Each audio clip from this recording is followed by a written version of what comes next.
आज हमारे पास आपके लिए एक एक्स्ट्रा विचार भी है। आपने देखा होगा इस समय पूरे देश में दिवाली से ज्यादा चर्चा पटाखों और वायु प्रदूषण की हो रही है और लोग कह रहे हैं कि पटाखों से प्रदूषण होता है। देश की अलग अलग अदालतों में इस बात पर बहस चल रही है कि पटाखों पर आंशिक प्रतिबंध लगाया जाए या पटाखों पर पूरी तरह से प्रतिबंध लगा दें। अगर हम इस मुद्दे पर सभी अदालतों के फैसलों का निष्कर्ष निकालें तो वो ये है कि जहां भी हवा की गुणवत्ता खराब है या सामान्य श्रेणी में भी है, वहां केवल दिवाली के त्योहार को देखते हुए ही पटाखों के इस्तेमाल की इजाजत नहीं दी जा सकती। और हमें भी इसमें कोई आपत्ति नहीं। अगर प्रदूषण का कारण सिर्फ पटाखे हैं तो जरूर इन पर बैन लगना ही चाहिए। लेकिन सवाल यह है कि दिवाली का त्योहार अभी तक आया भी नहीं है और पूरा देश दिवाली कल मनाएगा, लेकिन उससे 24 घंटे पहले ही उत्तर भारत के ज्यादातर शहरों में वायु प्रदूषण खतरनाक श्रेणी में पहुंच चुका है।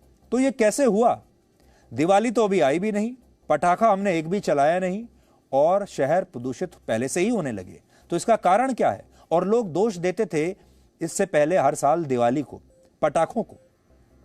इस बार भी लोगों ने पूरी तैयारी करके रखी थी कि दिवाली गुजरने दीजिए, दिवाली के अगले दिन ही पूरे मीडिया में ये खबरें फैल जाएंगी कि दिवाली की वजह से कितना प्रदूषण हुआ और दिवाली की वजह से, पटाखों की वजह से कैसे शहरों में प्रदूषण फैल गया। एक पूरी मुहिम चलती इस बार भी। अकेले सिर्फ दिल्ली की हम बात करें तो आज दिवाली से पहले यहां पर एयर क्वालिटी इंडेक्स 213 रिकॉर्ड किया गया है, AQI। अगर AQI 200 से 250 के बीच होता है तो हवा की गुणवत्ता को खराब माना जाता है। सोचिए, अभी तक दिवाली तो आई भी नहीं है, ना पटाखे चलाए गए, फिर ये इतना प्रदूषण कहां से आया? अगर प्रदूषण का बड़ा कारण ये पटाखे ही हैं तो सारी अदालतों का ध्यान इसी पर है।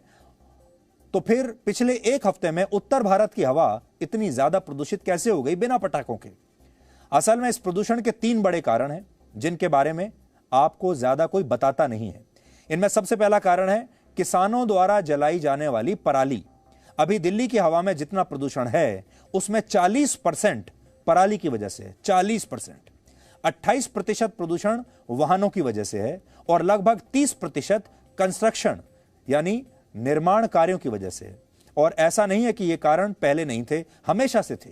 पिछले साल भी 3 नवंबर को ही, यानी आज के दिन ही, दिल्ली में प्रदूषण खतरनाक स्तर पर था और इस प्रदूषण में भी पराली की हिस्सेदारी लगभग तब 50% के आसपास थी।